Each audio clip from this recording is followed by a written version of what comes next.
The Little Mermaid by Hans Christian Andersen. Far out in the ocean, where the water is as blue as the prettiest cornflower and as clear as crystal, it is very, very deep. So deep indeed that no cable could sound it, and many church steeples, piled one upon another, would not reach from the ground beneath to the surface of the water above. There dwell the Sea King and his subjects. We must not imagine that there is nothing at the bottom of the sea but bare yellow sand. No, indeed, for on this sand grow the strangest flowers and plants, the leaves and stems of which are so pliant that the slightest agitation of the water causes them to stir as if they had life. Fishes, both large and small, glide between the branches as birds fly among the trees here upon land. In the deepest spot of all stands the castle of the Sea King. Its walls are built of coral, and the long Gothic windows are of the clearest amber. The roof is formed of shells that open and close as the water flows over them. Their appearance is very beautiful, for in each lies a glittering pearl which would be fit for the diadem of a queen. The Sea King had been a widower for many years, and his aged mother kept house for him. She was a very sensible woman, but exceedingly proud of her high birth, and on that account wore 12 oysters on her tail, while others of high rank were only allowed to wear 6.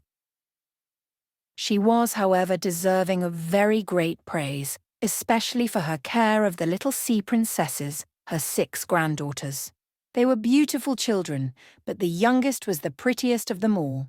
Her skin was as clear and delicate as a rose leaf, and her eyes as blue as the deepest sea. But, like all the others, she had no feet, and her body ended in a fish's tail. All day long they played in the great halls of the castle, or among the living flowers that grew out of the walls. The large amber windows were open, and the fish swam in, just as the swallows fly into our houses when we open the windows. Only the fishes swam up to the princesses, ate out of their hands, and allowed themselves to be stroked. Outside the castle, there was a beautiful garden, in which grew bright red and dark blue flowers, and blossoms like flames of fire. The fruit glittered like gold, and the leaves and stems waved to and fro continually. The earth itself was the finest sand, but blue as the flame of burning sulphur. Over everything lay a peculiar blue radiance, as if the blue sky were everywhere, above and below, instead of the dark depths of the sea. In calm weather the sun could be seen, looking like a reddish-purple flower with light streaming from the calyx. Each of the young princesses had a little plot of ground in the garden, where she might dig and plant as she pleased. One arranged her flower bed in the form of a whale. Another preferred to make hers like the figure of a little mermaid, while the youngest child made hers round like the sun, and in it grew flowers as red as his rays at sunset. She was a strange child, quiet and thoughtful, while her sisters showed delight at the wonderful things which they obtained from the wrecks of vessels. She cared only for her pretty flowers, red like the sun, and a beautiful marble statue. It was the representation of a handsome boy, carved out of pure white stone, which had fallen to the bottom of the sea from a wreck. She planted by the statue a rose-coloured weeping willow. It grew rapidly and soon hung its fresh branches over the statue, almost down to the blue sands. The shadows had the colour of violet and waved to and fro like the branches, so that it seemed as if the crown of the tree and the root were at play, trying to kiss each other. Nothing gave her so much pleasure as to hear about the world above the sea. She made her old grandmother tell her all she knew of the ships and of the towns, the people, and the animals. To her it seemed most wonderful and beautiful to hear that the flowers of the land had fragrance, while those below the sea had none, that the trees of the forest were green, and that the fishes among the trees could sing so sweetly that it was a pleasure to listen to them. Her grandmother called the birds fishes, or the little mermaid would not have understood what was meant, for she had never seen birds. "When you have reached your 15th year," said the grandmother, "you will have permission to rise up out of the sea and sit on the rocks in the moonlight while the great ships go sailing by. Then you will see both forests and towns." In the following year, one of the sisters would be 15, but as each was a year younger than the other, the youngest would have to wait 5 years before her turn came to rise up from the bottom of the ocean to see the earth as we do. However, each promised to tell the others what she saw on her first visit and what she thought was most beautiful. Their grandmother could not tell them enough. There were so many things about which they wanted to know. None of them longed so much for her turn to come as the youngest, she who had the longest time to wait and who was so quiet and thoughtful. Many nights she stood by the open window, looking up through the dark blue water and watching the fish as they splashed about with their fins and tails. She could see the moon and stars shining faintly, but through the water they looked larger than they do to our eyes. When something like a black cloud passed between her and them, she knew that it was either a whale swimming over her head or a ship full of human beings who never imagined that a pretty little mermaid was standing beneath them, holding out her white hands towards the keel of their ship. At length, the eldest was 15 and was allowed to rise to the surface of the ocean.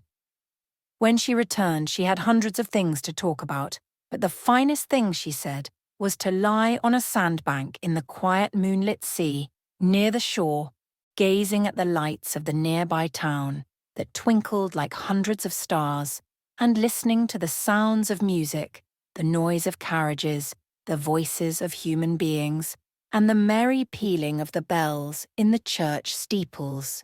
Because she could not go near all these wonderful things, she longed for them all the more. Oh, how eagerly did the youngest sister listen to all these descriptions. And afterwards, when she stood at the open window, looking up through the dark blue water, she thought of the great city with all its bustle and noise, and even fancied she could hear the sound of the church bells down in the depths of the sea. In another year, the second sister received permission to rise to the surface of the water and to swim about where she pleased.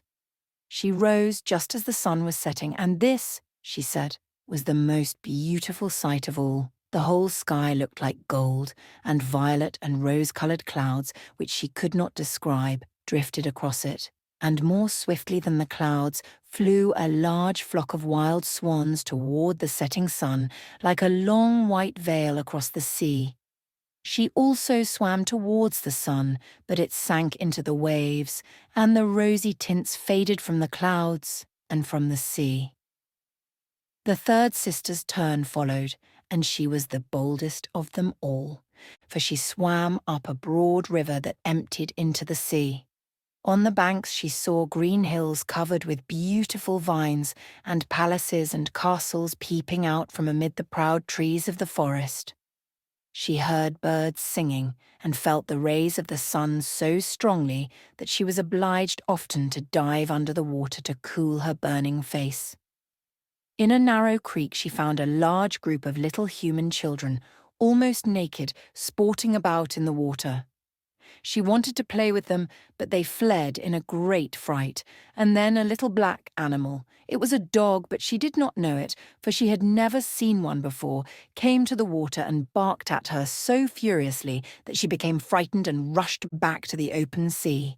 But she said she should never forget the beautiful forest, the green hills, and the pretty children who could swim in the water, although they had no tails. The fourth sister was more timid. She remained in the midst of the sea, but said it was quite as beautiful there as nearer the land. She could see many miles around her, and the sky above looked like a bell of glass. She had seen the ships, but at such a great distance that they looked like seagulls. The dolphins sported in the waves, and the great whales spouted water from their nostrils, till it seemed as if 100 fountains were playing in every direction. The fifth sister's birthday occurred in the winter, So when her turn came, she saw what the others had not seen the first time they went up. The sea looked quite green, and large icebergs were floating about, each like a pearl, she said, but larger and loftier than the churches built by men. They were of the most singular shapes and glittered like diamonds. She had seated herself on one of the largest and let the wind play with her long hair. She noticed that all the ships sailed past very rapidly, steering as far away as they could, as if they were afraid of the iceberg. Towards evening, as the sun went down, dark clouds covered the sky, the thunder rolled, and the flashes of lightning glowed red on the icebergs as they were tossed about by the heaving sea. On all the ships the sails were reefed with fear and trembling, while she sat on the floating iceberg, calmly watching the lightning as it darted its forked flashes into the sea. Each of the sisters, when first she had permission to rise to the surface, was delighted with the new and beautiful sights. Now that they were grown-up girls and could go when they pleased, they had become quite indifferent about it.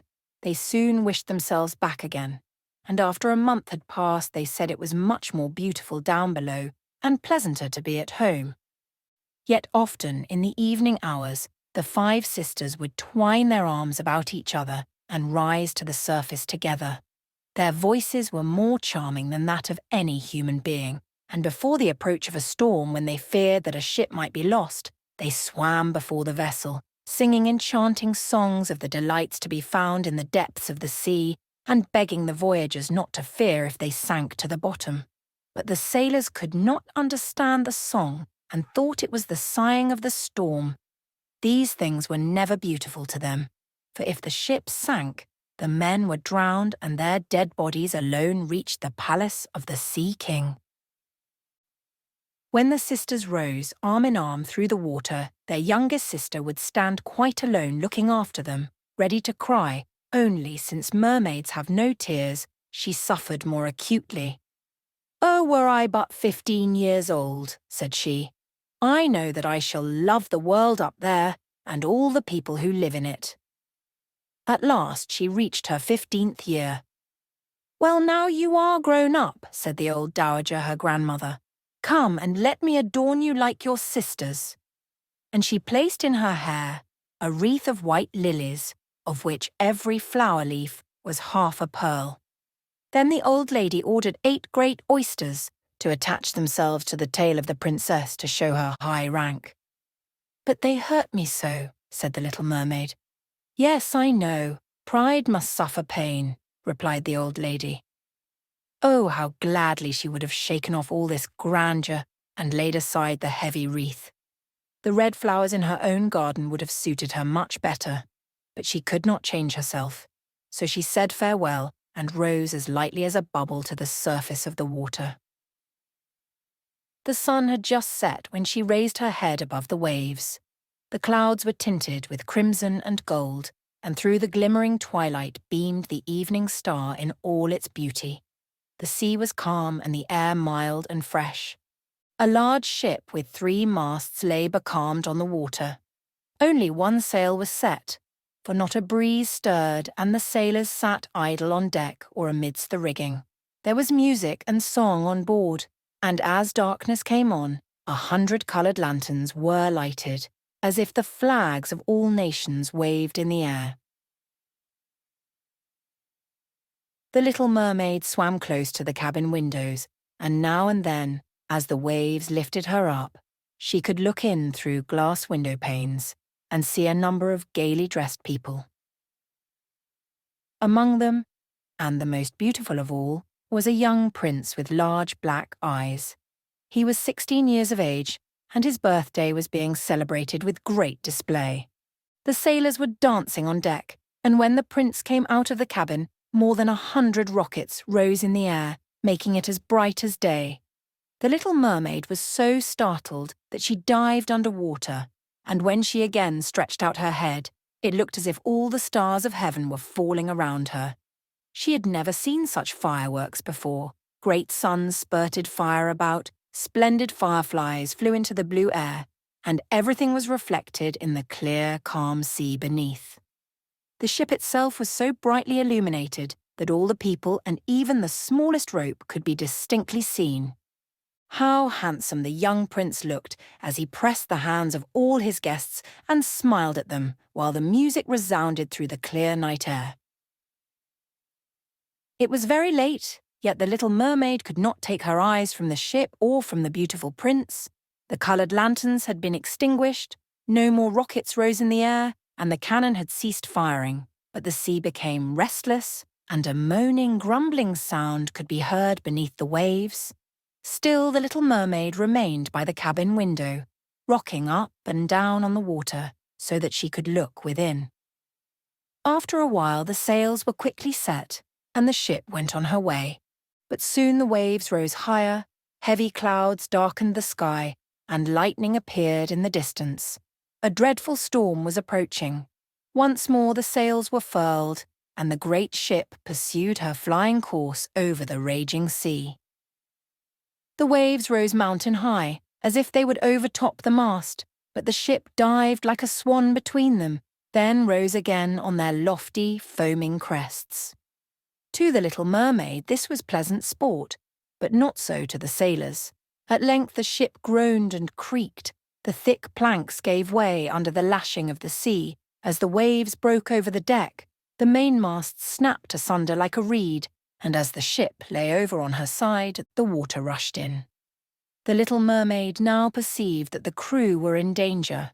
Even she was obliged to be careful, to avoid the beams and planks of the wreck which lay scattered on the water.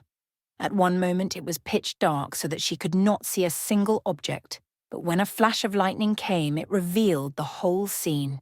She could see every one who had been on board except the prince.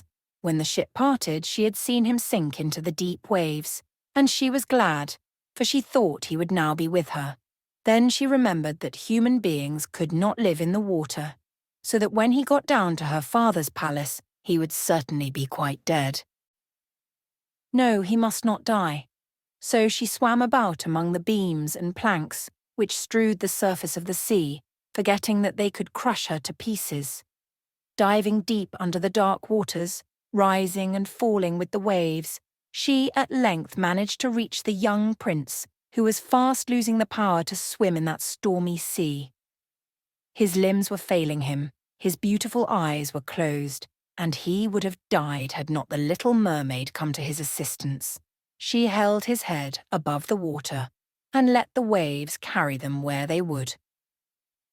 In the morning the storm had ceased, but of the ship not a single fragment could be seen.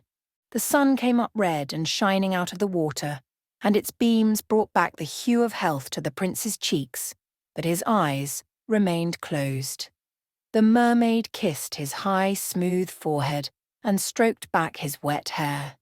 He seemed to her like the marble statue in her little garden, so she kissed him again and wished that he might live. Presently they came in sight of land, and she saw lofty blue mountains on which the white snow rested as if a flock of swans were lying upon them. Beautiful green forests were near the shore, and close by stood a large building, whether a church or a convent she could not tell. Orange and citron trees grew in the garden, and before the door stood lofty palms. The sea here formed a little bay, in which the water lay quiet and still, but very deep. She swam with the handsome prince to the beach, which was covered with fine white samines, and there she laid him in the warm sunshine, taking care to raise his head higher than his body. Then bells sounded in the large white building, and some young girls came into the garden. The little mermaid swam out farther from the shore and hid herself among some high rocks that rose out of the water. Covering her head and neck with the foam of the sea, she watched there to see what would become of the poor prince. It was not long before she saw a young girl approach the spot where the prince lay. She seemed frightened at first, but only for a moment. Then she brought a number of people, and the mermaid saw that the prince came to life again and smiled upon those who stood about him. But to her he sent no smile. He knew not that she had saved him. This made her very sorrowful, and when he was led away into the great building, She dived down into the water and returned to her father's castle. She had always been silent and thoughtful, and now she was more so than ever. Her sisters asked her what she had seen during her first visit to the surface of the water, but she could tell them nothing. Many an evening and morning did she rise to the place where she had left the prince. She saw the fruits in the garden ripen and watched them gathered. She watched the snow on the mountain tops melt away, but never did she see the prince, and therefore she always returned home more sorrowful than before. It was her only comfort to sit in her own little garden and fling her arm around the beautiful marble statue, which was like the prince.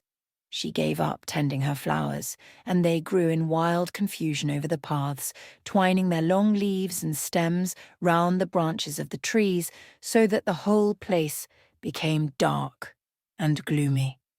At length she could bear it no longer and told one of her sisters all about it. Then the others heard the secret, and very soon it became known to several mermaids, one of whom had an intimate friend who happened to know about the prince. She had also seen the festival on board ship, and she told them where the prince came from and where his palace stood. "Come, little sister," said the other princesses.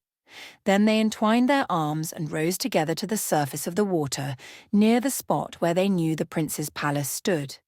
It was built of bright yellow shining stone and had long flights of marble steps, one of which reached quite down to the sea. Splendid gilded cupolas rose over the roof, and between the pillars that surrounded the whole building stood lifelike statues of marble. Through the clear crystal of the lofty windows could be seen noble rooms with costly silk curtains and hangings of tapestry and walls covered with beautiful paintings.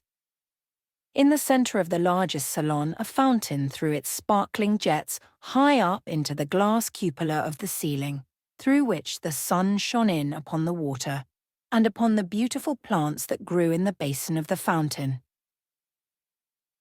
Now that the little mermaid knew where the prince lived, she spent many an evening and many a night on the water near the palace.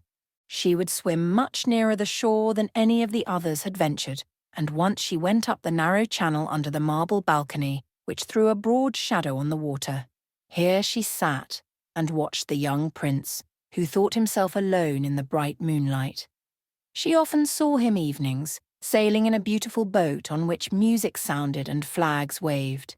She peeped out from among the green rushes, and if the wind caught her long silvery white veil, those who saw it believed it to be a swan spreading out its wings. Many a night, too, when the fishermen set their nets by the light of their torches, she heard them relate many good things about the young prince. And this made her glad that she had saved his life when he was tossed about half dead on the waves. She remembered how his head had rested on her bosom and how heartily she had kissed him. But he knew nothing of all this, and could not even dream of her. She grew more and more to like human beings and wished more and more to be able to wander about with those whose world seemed to be so much larger than her own. They could fly over the sea in ships and mount the high hills which were far above the clouds, and the lands they possessed, their woods and their fields, stretched far away beyond the reach of her sight. There was so much that she wished to know, but her sisters were unable to answer all her questions. She then went to her old grandmother, who knew all about the upper world, which she rightly called the lands above the sea.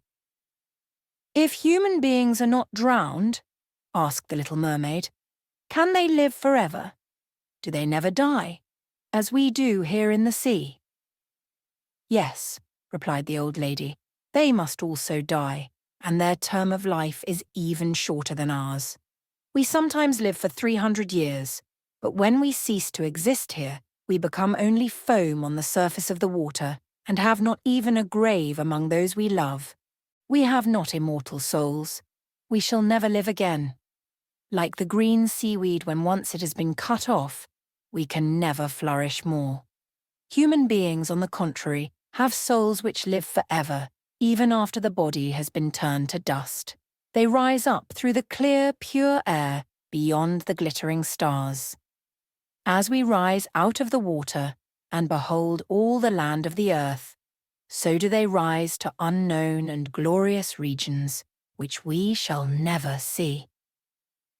"Why have not we immortal souls?" asked the little mermaid mournfully. "I would gladly give all the hundreds of years that I have to live to be a human being only for one day and to have the hope of knowing the happiness of that glorious world above the stars." "You must not think that," said the old woman. "We believe that we are much happier and much better off than human beings." "So I shall die," said the little mermaid, "and as the foam of the sea I shall be driven about, never again to hear the music of the waves or to see the pretty flowers or the red sun. Is there anything I can do to win an immortal soul?" "No," said the old woman. "Unless a man should love you so much that you were more to him than his father or his mother, and if all his thoughts and all his love were fixed upon you, and the priest placed his right hand in yours, and he promised to be true to you here and hereafter, then his soul would glide into your body, and you would obtain a share in the future happiness of mankind. He would give to you a soul and retain his own as well, but this can never happen.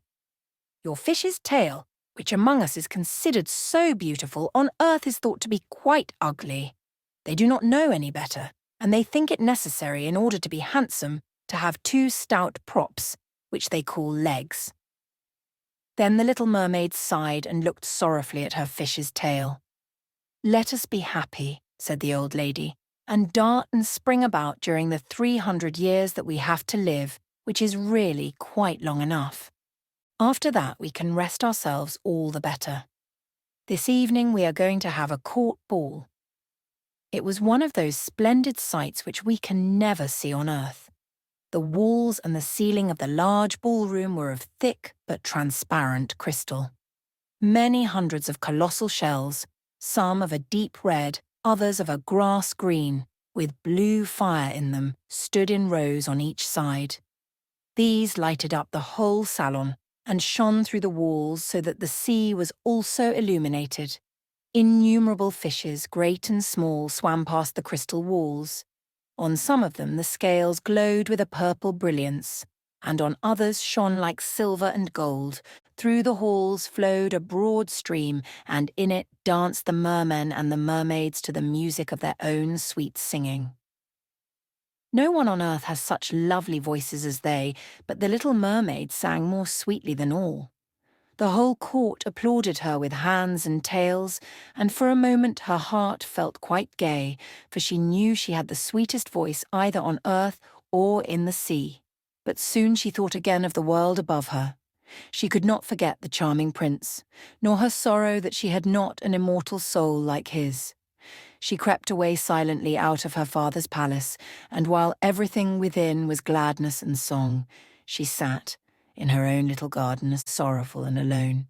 Then she heard the bugles sounding through the water and thought, "He is certainly sailing above, he in whom my wishes centre, and in whose hands I should like to place the happiness of my life. I will venture all for him, and to win an immortal soul. While my sisters are dancing in my father's palace, I will go to the sea witch, of whom I have always been so much afraid. She can give me counsel and help." Then the little mermaid went out from her garden and took the road to the foaming whirlpools, behind which the sorceress lived. She had never been that way before. Neither flowers nor grass grew there, nothing but bare, grey, sandy ground stretched out to the whirlpool, where the water, like foaming mill wheels, seized everything that came within its reach and cast it into the fathomless deep. Through the midst of these crushing whirlpools, the little mermaid was obliged to pass before she could reach the dominions of the sea witch. Then, for a long distance, the road lay across a stretch of warm, bubbling mire, called by the witch her turf moor. Beyond this was the witch's house, which stood in the centre of a strange forest, where all the trees and flowers were polypi, half animals and half plants. They looked like serpents with 100 heads growing out of the ground. The branches were long, slimy arms, with fingers like flexible worms, moving limb after limb from the root to the top. All that could be reached in the sea they seized upon and held fast so that it never escaped from their clutches. The little mermaid was so alarmed at what she saw that she stood still and her heart beat with fear. She came very near turning back, but she thought of the prince and of the human soul for which she longed, and her courage returned. She fastened her long flowing hair round her head so that the polypi should not lay hold of it. She crossed her hands on her bosom, and then darted forward, as a fish shoots through the water, between the supple arms and fingers of the ugly polypi, which were stretched out on each side of her. She saw that they all held in their grasp something they had seized with their numerous little arms, which were as strong as iron bands. Tightly grasped in their clinging arms were white skeletons of human beings who had perished at sea and had sunk down into the deep waters, skeletons of land animals, and oars, rudders, and chests of ships. There was even a little mermaid whom they had caught and strangled, and this seemed the most shocking of all to the little princess. She now came to a space of marshy ground in the wood, where large fat water snakes were rolling in the mire and showing their ugly, drab-coloured bodies. In the midst of this spot stood a house built of the bones of shipwrecked human beings. There sat the sea witch, allowing a toad to eat from her mouth, just as people sometimes feed a canary with pieces of sugar. She called the ugly water snakes her little chickens and allowed them to crawl all over her bosom. "I know what you want," said the sea witch. "It is very stupid of you, but you shall have your way, though it will bring you to sorrow, my pretty princess. You want to get rid of your fish's tail, and to have two supports instead, like human beings on earth, so that the young prince may fall in love with you, and so that you may have an immortal soul." And then the witch laughed so loud and so disgustingly that the toad and the snakes fell to the ground and lay there wriggling. "You are but just in time," said the witch, "for after sunrise tomorrow I should not be able to help you till the end of another year. I will prepare a draught for you, with which you must swim to land tomorrow before sunrise. Seat yourself there and drink it. Your tail will then disappear and shrink up into what men call legs. You will feel great pain as if a sword were passing through you, but all who see you will say that you are the prettiest little human being they ever saw. You will still have the same floating gracefulness of movement, and no dancer will ever tread so lightly. Every step you take, however, will be as if you were treading upon sharp knives and as if the blood must flow. If you will bear all this, I will help you." "Yes, I will," said the little princess in a trembling voice, as she thought of the prince and the immortal soul. "But think again," said the witch, "for when once your shape has become like a human being, you can no more be a mermaid. You will never return through the water to your sisters or to your father's palace again. And if you do not win the love of the prince, so that he is willing to forget his father and mother for your sake, and to love you with his whole soul, and allow the priest to join your hands that you may be man and wife, then you will never have an immortal soul. The first morning after he marries another, your heart will break, and you will become foam on the crest of the waves." "I will do it," said the little mermaid, and she became pale as death. "But I must be paid also," said the witch, "and it is not a trifle that I ask. You have the sweetest voice of any who dwell here in the depths of the sea, and you believe that you will be able to charm the prince with it. But this voice you must give to me. The best thing you possess will I have as the price of my costly draught, which must be mixed with my own blood so that it may be as sharp as a two-edged sword." "But if you take away my voice," said the little mermaid, "what is left for me? Your beautiful form, your graceful walk, and your expressive eyes. Surely with these you can enchain a man's heart. Well, have you lost your courage? Put out your little tongue, that I may cut it off as my payment. Then you shall have the powerful draught." "It shall be," said the little mermaid. Then the witch placed her cauldron on the fire to prepare the magic draught. "Cleanliness is a good thing," said she, scouring the vessel with snakes, which she had tied together in a large knot. Then she pricked herself in the breast and let the black blood drop into the cauldron. The steam that rose twisted itself into such horrible shapes that no one could look at them without fear. Every moment the witch threw a new ingredient into the vessel, and when it began to boil, the sound was like the weeping of a crocodile. When at last the magic draught was ready, it looked like the clearest water. "There it is for you," said the witch. Then she cut off the mermaid's tongue so that she would never again speak or sing. "If the polypi should seize you as you return through the wood," said the witch, "throw over them a few drops of the potion, and their fingers will be torn into 1,000 pieces." But the little mermaid had no occasion to do this, for the polypi sprang back in terror when they caught sight of the glittering draught, which shone in her hand like a twinkling star.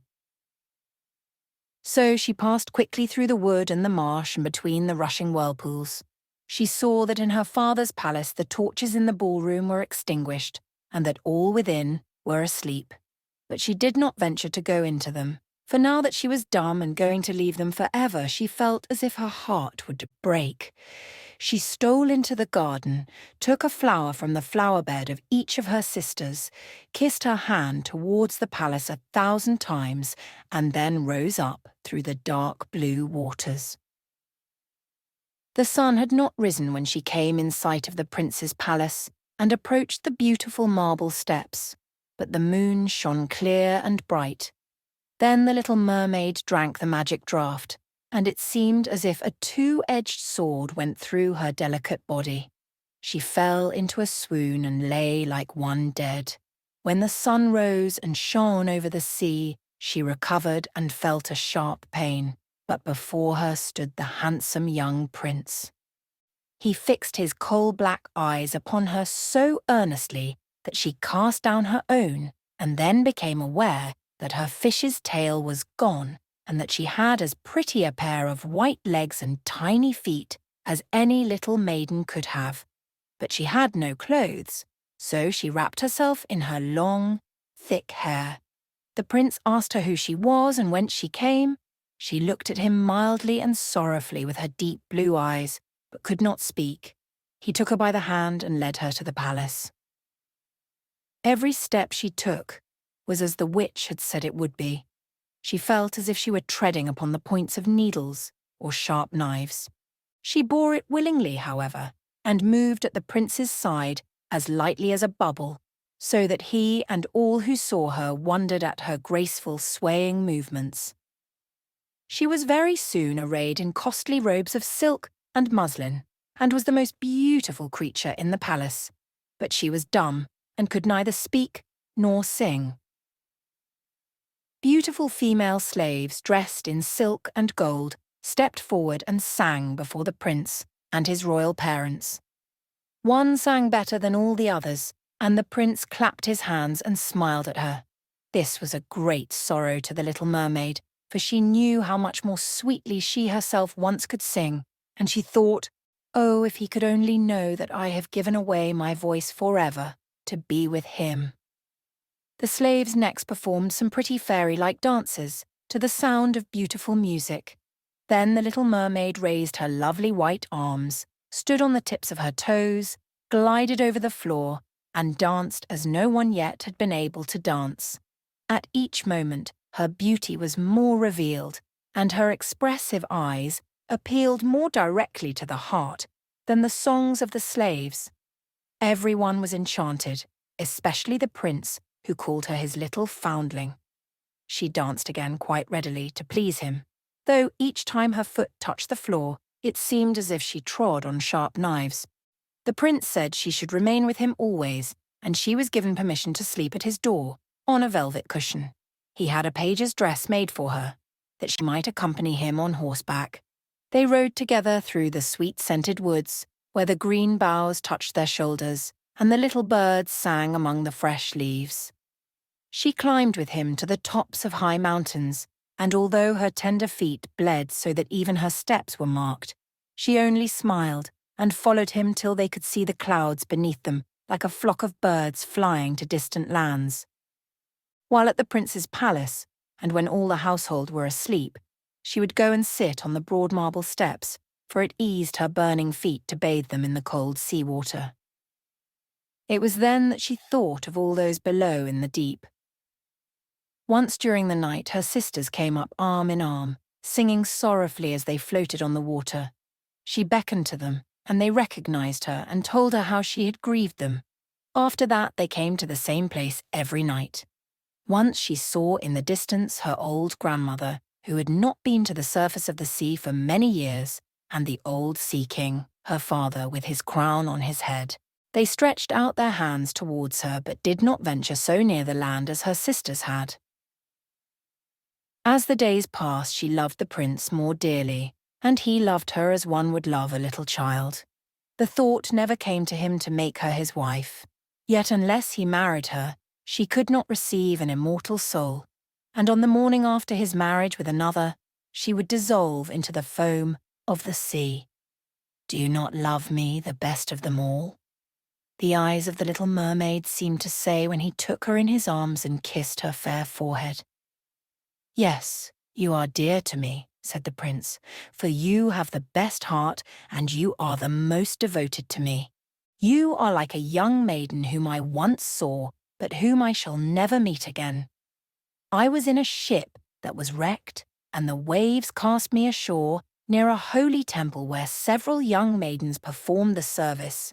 The youngest of them found me on the shore and saved my life. I saw her but twice, and she is the only one in the world whom I could love. But you are like her, and you have almost driven her image from my mind. She belongs to the holy temple, and good fortune has sent you to me in her stead.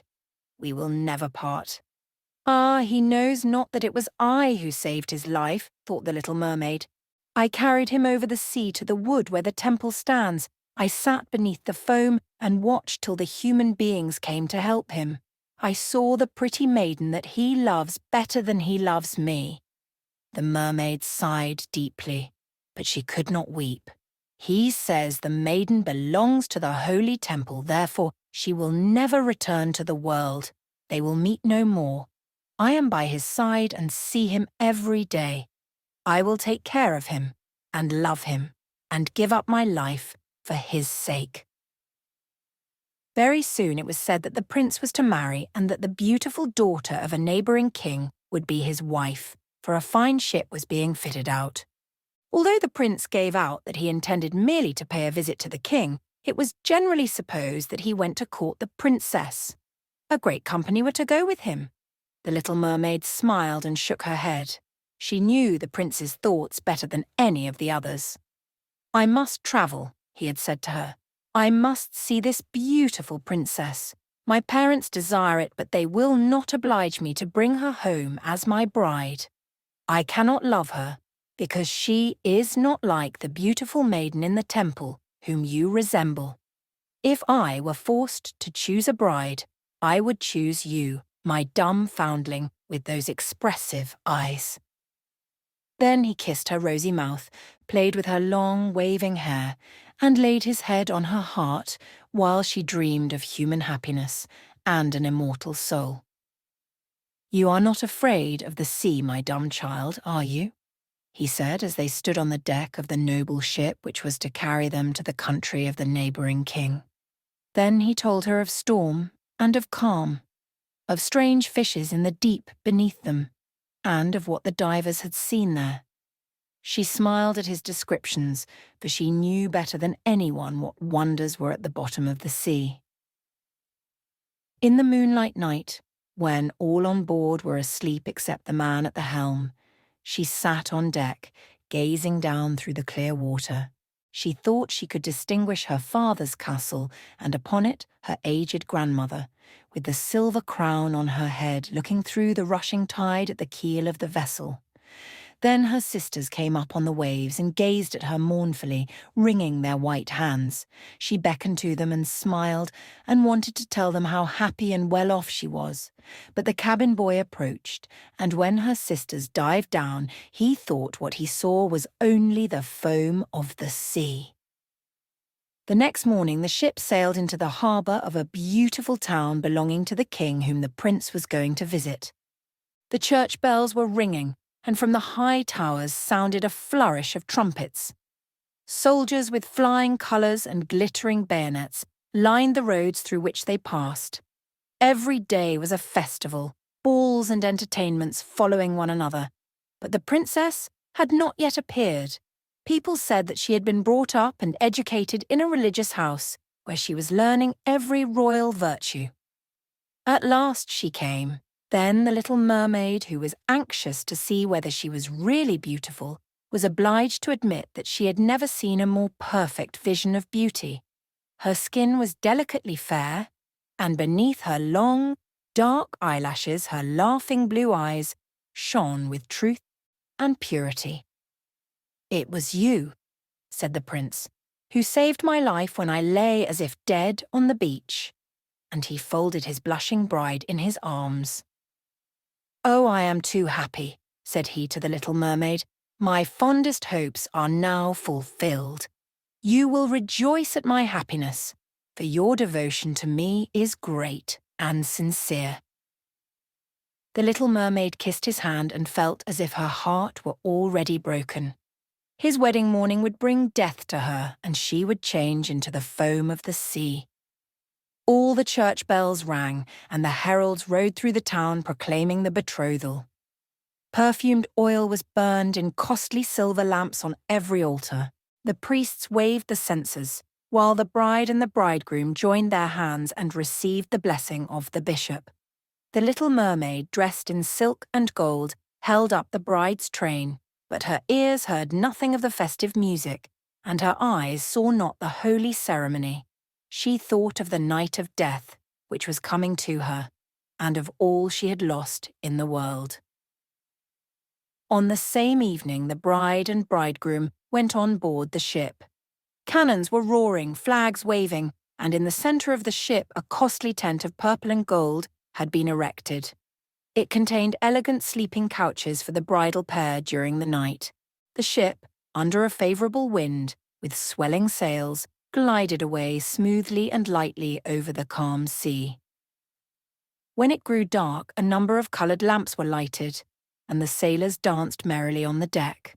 The little mermaid could not help thinking of her first rising out of the sea when she had seen similar joyful festivities. So she too joined in the dance, poised herself in the air as a swallow when he pursues his prey, and all present cheered her wonderingly. She had never danced so gracefully before. Her tender feet felt as if cut with sharp knives, but she cared not for the pain. A sharper pang had pierced her heart. She knew this was the last evening she should ever see the prince for whom she had forsaken her kindred and her home. She had given up her beautiful voice and suffered unheard-of pain daily for him, while he knew nothing of it. This was the last evening that she should breathe the same air with him, or gaze on the starry sky and the deep sea.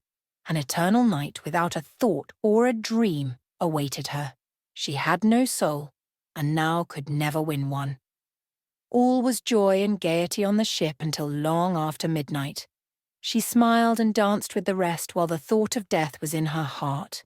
The prince kissed his beautiful bride, and she played with his raven hair till they went arm in arm to rest in the sumptuous tent.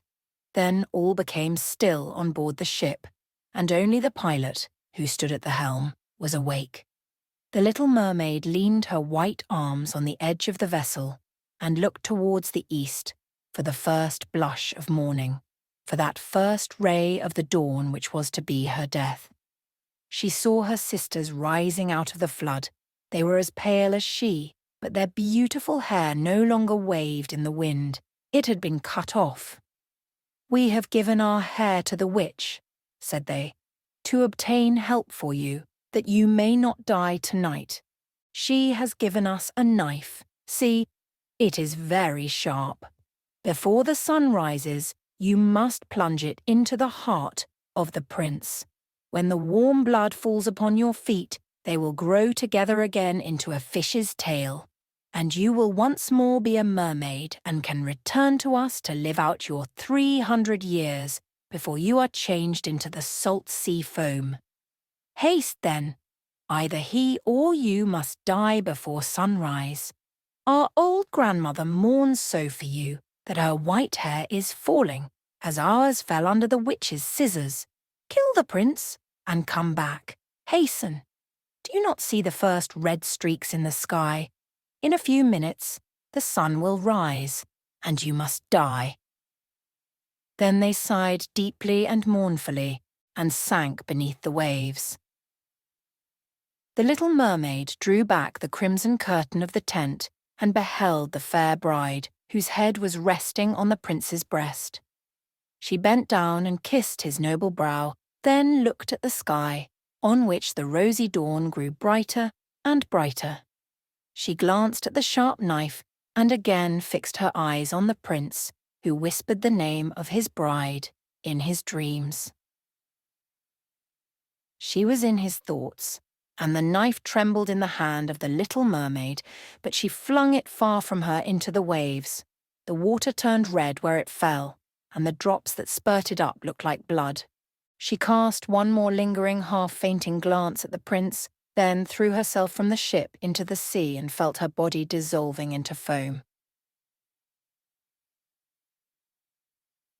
The sun rose above the waves, and his warm rays fell on the cold foam of the little mermaid, who did not feel as if she were dying. She saw the bright sun and hundreds of transparent, beautiful creatures floating around her. She could see through them the white sails of the ships and the red clouds in the sky. Their speech was melodious, but could not be heard by mortal ears, just as their bodies could not be seen by mortal eyes. The little mermaid perceived that she had a body like theirs, and that she continued to rise higher and higher out of the foam. "Where am I?" asked she, and her voice sounded ethereal, like the voices of those who were with her. No earthly music could imitate it. "Among the daughters of the air," answered one of them. "A mermaid has not an immortal soul, nor can she obtain one unless she wins the love of a human being. On the will of another hangs her eternal destiny. But the daughters of the air, although they do not possess an immortal soul, can, by their good deeds, procure one for themselves. We fly to warm countries and cool the sultry air that destroys mankind with the pestilence. We carry the perfume of the flowers to spread health and restoration. After we have striven for 300 years to do all the good in our power, we receive an immortal soul and take part in the happiness of mankind. You, poor little mermaid, have tried with your whole heart to do as we are doing. You have suffered and endured and raised yourself to the spirit world by your good deeds. And now, by striving for 300 years in the same way, you may obtain an immortal soul." The little mermaid lifted her glorified eyes toward the sun, and for the first time felt them filling with tears. On the ship in which she had left the prince there were life and noise, and she saw him and his beautiful bride searching for her. Sorrowfully they gazed at the pearly foam, as if they knew she had thrown herself into the waves. Unseen, she kissed the forehead of the bride and fanned the prince, and then mounted with the other children of the air to a rosy cloud that floated above. "After 300 years, thus shall we float into the kingdom of heaven," said she. "And we may even get there sooner," whispered one of her companions. "Unseen, we can enter the houses of men where there are children, and for every day on which we find a good child that is the joy of his parents and deserves their love, our time of probation is shortened. The child does not know when we fly through the room, that we smile with joy at his good conduct, for we can count 1 year less of our 300 years. But when we see a naughty or a wicked child, we shed tears of sorrow, and for every tear a day is added to our time of trial.